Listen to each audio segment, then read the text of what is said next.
నమస్కారం. లక్ష్మి చెప్పే కథలకు స్వాగతం. వీణులతో వీక్షించటానికి సిద్ధం కండి. ప్రియ సఖులు, ఇప్పుడు మనం సుప్రసిద్ధ రచయిత్రి శ్రీమతి శ్రీదేవి సోమంచి గారు రచించిన ప్రేయసి అందం అనే ఓ చక్కటి కథను విందామండి. ఈ కథ 7/10/2004లో ఆంధ్రభూమి వారపత్రికలో ప్రచురింపబడింది. ఇక కథ మొదలు పెట్టిస్తున్నారండి. మనుషులు వస్తుంటారు, వెళ్తుంటారు, నేను మాత్రం నిరంతర వాహినిని అని పిల్లకాలోచత చెప్పించాడు ఒక ఆంగ్ల మహాకవి. ఈ పరంపరలో అశాశ్వతమైనవి ఎన్నో ఉన్నాయి. వాటిలోకి ప్రేయసి అందం కూడా వచ్చి చేరుతుందని శ్రీధర్ తెలుసుకునేసరికి అతని 10 ఏళ్ల వైవాహిక జీవితం నిరర్ధకంగా గడిచిపోయింది. షెల్లీ, కీట్స్ మొదలైన రొమాంటిక్ ఫైవ్ను, శ్రీనాథుడు ఆదిగా గల ప్రబంధ కవులను స్వర్గంలో కలుసుకున్నప్పుడు వాళ్ల ఊహలకి రవివర్మ రూపం కల్పించి ఒక ఊహాసుందరి చిత్రాన్ని గీస్తే, ముచ్చటపడి బ్రహ్మ దానికి ప్రాణం పోస్తే జన్మనెత్తిన అపరంజి బొమ్మ పూజ. స్థూలంగానూ సూక్ష్మంగానూ కూడా శ్రీధర్కి ఆమె పట్ల గల అభిప్రాయం ఇది.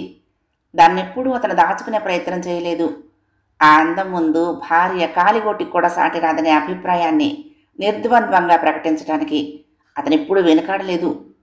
పూజ అందం శ్రీధర్కి ఎప్పుడూ ఆశ్చర్యమే. ఆమె కళ్ళు ఇంద్రనీలాల్లా ఉంటాయనుకునేవాడు. కానీ మేమంత అందంగా ఉంటామా అని ఇంద్రనీలాలే ఆశ్చర్యపోయాయి. ఆమె మేని మెరుపులో కోటి తారకల కాంతులని అనుకుంటే తారకులు చిన్నబుచ్చుకుని వెలవెలబోయాయి.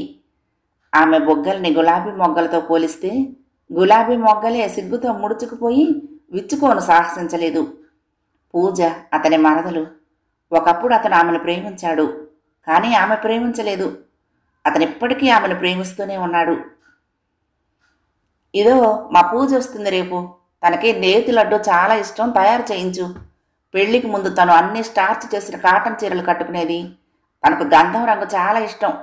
మధ్యాహ్నం నువ్వే వెళ్ళి ఆ రంగులో ఖరీదైన చీర తీసుకురా చెప్పాడు. అవన్నీ తన బాధ్యతలేనన్నట్లు చెప్పేసి వెళ్ళిపోతున్న శ్రీధర్ కేసి నిస్సహాయంగా చూసింది అతని భార్య స్రవంతి.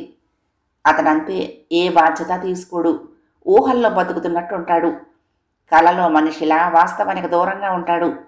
అతను చెప్పినవి మాత్రం ఖచ్చితంగా జరిగిపోవలసిందే. ఏ కొద్దిపాటి తేడా వచ్చినా ఊరుకోడు, గొడవ చేస్తాడు. పెళ్ళైనప్పటి నుండి ఎదురు చూసింది స్రవంతి మారతాడేమోనని. కానీ మారలేదు, అతను అలాగే ఉన్నాడు. ఆమెకు ప్రతి క్షణం అనిపిస్తూ ఉంటుంది, తనేం తప్పు చేసిందని ఇలా శిక్షిస్తున్నాడు అని. అతన్ని నిలదీసి అడగాలని కూడా ఎన్నోసార్లు అనుకుంది. దానివలన ఎలాంటి ప్రయోజనం ఉండదు.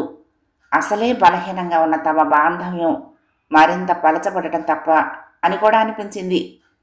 అలా అడగాల్సింది, చెయ్యాల్సింది ఏదైనా ఉంటే పెళ్లి రోజున చేసి ఉండాల్సింది. అప్పుడు అనేక కారణాల చేత అలా చేయలేకపోయింది. ఇప్పుడు చేసినా నిరుపయోగం కూడా. అప్పుడు ఆ రోజు పందిరంతా సందడిగా ఉంది. స్రవంతి వేడ్స్ శ్రీధర్ అన్న గ్లో బోర్డు దేదీప్యమానంగా వెలుగుతోంది. రాత్రి 10ంటికి ముహూర్తం. ఆఫీస్కి వెళ్లాలన్న తొందర కానీ, చీకటి పడుతోంది ఇంటికి వెళ్లాలన్న ఆతృత కానీ ఎవరిలోనూ లేవు. ముహూర్తానికి ముందే డిన్నర్ ఏర్పాటు చేశారు. అంతా భోజనాలు చేసి తీరిగ్గా కూర్చుని ఎక్కడెక్కడి పరిచయాలను చుట్టరికాలను తిరగేసుకుంటూ కబుర్లు చెప్పుకుంటున్నారు. పెళ్లి కొడుక్కి పెళ్లి ఇష్టం లేదుట, ఎవరినో ప్రేమించాడట. ఎవరినో ఏం కాదు, సొంత మరదల్నే. కలిసొచ్చిన మేనరికమేగా, ఎందుకు చేసుకోలేదు? ఆ పిల్ల బంగారపు బొమ్మలా ఉంటుందిట, ఇతన్ని నచ్చుకోలేదుట.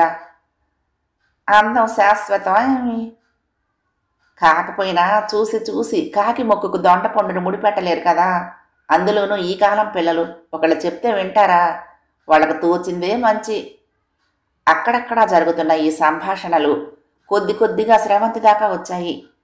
అతన్నే మనసులో నిలుపుకొని కుంకుమ పూజ చేస్తున్న ఆమెలో తొట్టుపాటు, అతనితో పంచుకోబోయే అనుభూతుల తాలూకు ఊహల ఉల్లాసం నీళ్లు చల్లిన పాల పొంగులా అణిగిపోయింది. అతని మనసు తెల్ల కాగితంలా ఉంటుందని ఆమె ఆశించలేదు. తనకి ముందు చూసిన పెళ్లి చూపులు, కట్నాల లావాదేవీలు అతని మనసు మీద ఎన్నో కొన్ని మరకల్ని అంటించి పిచ్చి గీతల్ని గీసే ఉంటాయనుకుంది. కానీ దాని మీద మరొక ఆడపిల్ల ముద్ర ఉండటం ఇబ్బందిగా అనిపించింది చాలా. అప్పటికప్పుడు నాకు ఈ పెళ్ళొద్దని చెప్పేయాలన్నంత ఆవేశం కలిగింది. కానీ ఎలా? సామాజికమైన అనేక బాధ్యతలు, వ్యక్తిగతమైన కొన్ని నైతిక నిబంధనలు, ఆమెలో విచక్షణను తట్టిలేపాయి. ఎన్నో లెక్కలు, అనుబంధ ప్రతిబంధాలు కళ్ల ముందు కదిలాయి. కట్నం కాకుండా ఇప్పటిదాకా ఈ పెళ్లికైన ఖర్చు 40,000 దాటింది. పెళ్లి క్యాన్సిల్ అయితే వాళ్ళు మహా ఇస్తే కట్నం డబ్బు తిరిగి ఇచ్చేస్తారేమో. ఈ ఖర్చంతా తిరిగి రాదు. పోతే పోయింది లెమ్మని వదిలేసే స్థాయిలో ఉన్నారా తాము? ముమ్మాటికి లేరు. ఎక్కడెక్కడో తిరిగి అప్పులు చేసి చీటీలు పాడి డబ్బు సమకూర్చాడు తన తండ్రి. తన తర్వాత ఇంకా చెల్లెలుంది. సమస్య మళ్ళీ మొదటికొస్తుంది. తను చెల్లికో, చెల్లి తనకో ప్రతిబంధకం అవుతారు. 2 ఆడపిల్లల పెళ్ళిళ్ళకు మాత్రమే తండ్రి ప్లాన్ చేసుకున్నాడు. 3వ పెళ్లి ఆ ప్లానింగ్లో ఏమడదు. తల నరాలు చిట్లిపోతున్నట్లు అనిపించింది స్రవంతికి. చాలా జటిలమైన సమస్య. క్షణాల్లో నిర్ణయం తీసుకోవాలి. కాలం కదిలిపోతోంది. మాంగళ్యం తంతునానేనా మమ జీవన హేతునా అంటూ మంత్రఘోష. తలంచటమా, తిరస్కరించటమా? అమ్మాయి మెళ్ళ తాళి కట్టండి. ఉవ్వెత్తున మోగుతున్న భజంత్రీలు. తెర తొలగిపోయింది. శ్రీధర్ మొహంలోకి ఓరగా చూసింది స్రవంతి. శ్రీధర్ మొహం నిర్వికారంగా ఉంది. ఎదురుగా చూసింది.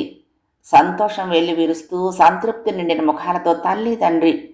వాళ్ళ ఆనందాన్ని పాడు చేసే హక్కు తనకు లేదనిపించింది స్రవంతికి. దూరంగా ఎవరితోనో మాట్లాడుతున్న చెల్లి. ఆమె భవిష్యత్తు తన నిర్ణయంతో ముడిపడి ఉంటుంది. స్రవంతి క్షణంసేపు కళ్ళు మూసుకుంది. ఎదురుగా తనకు అత్యంత సమీపంలో ఒక వ్యక్తి సూత్రధారణ చేయించబోతూ. కళ్ళు మూసుకున్నా అతని ప్రజెన్స్ తెలుస్తోంది. పెళ్ళయ్యాక అతను ఆమెను మర్చిపోతాడేమో. అలా జరిగితే తనకెందుకు అభ్యంతరం? పెళ్లికి ముందు ఎన్నో అనుకుంటారు, ఎన్నో జరుగుతూ ఉంటాయి. ఎందుకంటే తనప్పుడు అతనికి తెలీదు. తెలిసాక తనతో ముడిపడ్డాక ఎందుకు అలా ఉంటాడు? ఆ ఆశే, అలా జరగదన్న నమ్మకమే అతని ముందు తాళంచుకుని 3 ముళ్ళు వేయించుకునేలా చేసింది. కానీ అదే పెద్ద పొరపాటైంది. నిరాశ ఎదురవని క్షణం లేదు స్రవంతికి. పూజ ఆమెకు పరోక్ష శత్రువైపోయింది. పూజ అద్భుతమైన అందగత్తే కావచ్చు. శ్రీధర్ ఆమెను ప్రేమించి ఉండొచ్చు. ఆమెనే పెళ్లి చేసుకోవాలనుకుని ఉండొచ్చు. కానీ ఇప్పుడు అదే ఆలోచన. ప్రతి క్షణము ఆమెను తలుచుకుంటూ, తనని ఆమెతో పోలుస్తూ. ఆమె తమ ఇంటికి రావటం ఇదే మొదటిసారి. ఆమెను తను చూడటం కూడా ఇదే మొదటిసారి. ఎప్పుడైనా ఆమె పుట్టింటికి వచ్చిందంటే శ్రీధరు రెక్కలు కట్టుకుని వెళ్ళి వాలిపోతాడు. ఈ మధ్య కొంత గ్యాప్ వచ్చింది. పూజ భర్తకి మహారాష్ట్ర ట్రాన్స్ఫర్ అయింది. పూజ కూడా ట్రాన్స్ఫర్ చేయించుకుని వెళ్ళిపోయింది. ఇప్పటికీ ఈ ఊరికి వస్తుంది. తనకెప్పుడూ ఆమెను చూపించలేదు. తమ పెళ్లికి ఆమె రాలేదు. పూజ రావటం మంచిదే అనిపించింది స్రవంతికి. తన సమస్యకు పరిష్కారం ఆమె దగ్గరే ఉంటుంది. ఎలాంటి వ్యక్తి అసలేమే? శ్రీధర్ పట్ల ఆమెకు ప్రేమ లేదన్నదే నిర్వివాదాంశం. మరి అభిమానం ఉందా? శ్రీధర్ ఆరాధన ఆమెకు ఇబ్బంది కలిగించడం లేదా? పెళ్ళై పిల్లల తల్లై ఉండి పరాయి మగవాడి ఆరాధనను ఎంజాయ్ చేస్తుందా? ఎన్నో ప్రశ్నల మధ్య ఆలోచనలతో ఉక్కిరి బిక్కిరవుతూనే శ్రీధర్ చెప్పిన పనులన్నీ పూర్తి చేసింది. పూజ రాక కోసం శ్రీధర్ కన్నా తనే ఎక్కువగా ఎదురుచూసింది. పూజను రిసీవ్ చేసుకోవటానికి శ్రీధర్ స్టేషన్కి వెళ్ళాడు. అక్కడ ఆమెను పిల్లల్ని ఆటోలో కూర్చోబెట్టి తాను స్కూటర్ మీద తిరిగొచ్చాడు. గేటు ముందు ఆటో ఆగిన శబ్దానికి వంటింట్లో నుండి పరిగెత్తుకొచ్చింది స్రవంతి. ఆటో కన్నా కొన్ని సెకండ్ల ముందు ఇల్లు చేరుకున్న శ్రీధర్ ముఖం కళ్ళ తప్పి ఉండటాన్ని గమనించి ఆశ్చర్యపోయింది. అది అలా ఎందుకుందో అర్థం అవ్వటానికి కొద్ది నిమిషాల వ్యవధి పట్టింది.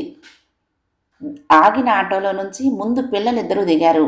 తర్వాత సామాన్లు దిగాయి. ఆ తర్వాత ఆటో దిగిన శాల్తీని పూజగా గుర్తించేసరికి స్రవంతికి కళ్ళు 2 గిర్రుమని తిరిగి ఊడిపడ్డంత పనయింది.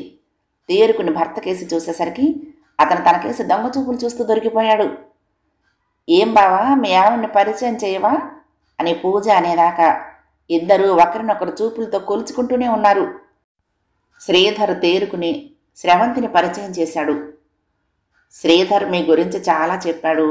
తన ఆలోచనల్లో నిత్యం ఉండే మిమ్మల్ని కలుసుకోవటం ఇదే మొదటిసారైనా చిరపరిచితుల్లాగే అనిపిస్తున్నారు అంది స్రవంతి ఓవరగా శ్రీధర్ని చూస్తూ. ఏమే పూజ, మీ ఆయన నిన్ను చాలా బాగా చూసుకుంటున్నాడేమిటి? ఇలా దర్వాజాలు పట్టకుండా తయారయ్యావు అంటూ మాట మార్చాడు శ్రీధర్. స్రవంతి మాటల్లో వ్యంగ్యాన్ని ఆమె గ్రహించేలోపు, నువ్వు కూడా నన్ను వేళకోళం చేస్తున్నావా బావా? పూజ కళ్ళ నీళ్ల పర్యంతమైంది.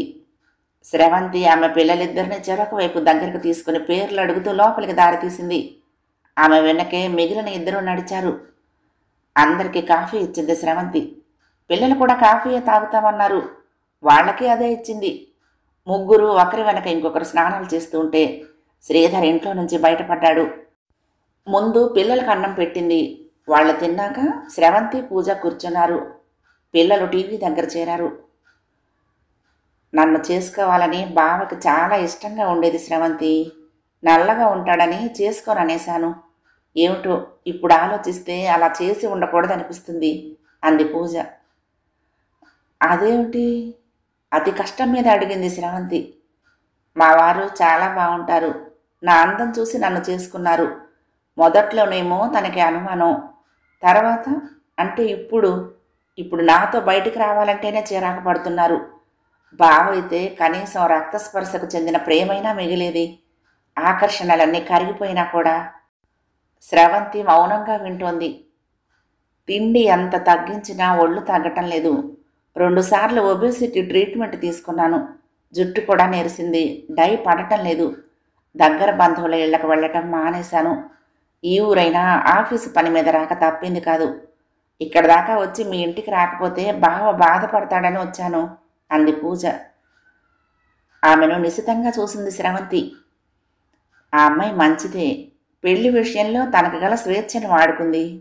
దాని పర్యవసానాలు కొన్ని ఉంటే ఉండొచ్చు. వాటిని ఆమె అనుభవిస్తోంది, కానీ ఎవరికి పంచివ్వటం లేదు. కొంచెం జాలి కూడా కలిగింది ఆమె పట్ల. మీ పెళ్ళై 10 ఏళ్ళు అవ్వలేదు, ఇంకా పిల్లలు లేకపోవటం ఏమిటి అడిగింది పూజ. తన ప్రాబ్లమ్స్ చెప్పుకున్నట్లే ఆ విషయాన్ని చాలా మామూలుగా అడిగింది. స్రవంతి శుష్కహాసం చేసింది. అందులో ఎంతో చదివింది పూజ. మగవాళ్ళంతా ఇంతేనేమో స్రవంతి. ఏవో ఊహల్లో బతికేస్తూ ఉంటారు. మీ ఇద్దరి గురించి చూచాయిగా తెలిసింది. ఇక్కడికి రావటానికి అది కూడా ఒక కారణమే. ఇప్పుడు ఇంక నన్ను చూశాడు కదా, భ్రమలన్నీ తొలగిపోయి మామూలు మనిషి అవుతాడులే అంది పూజ.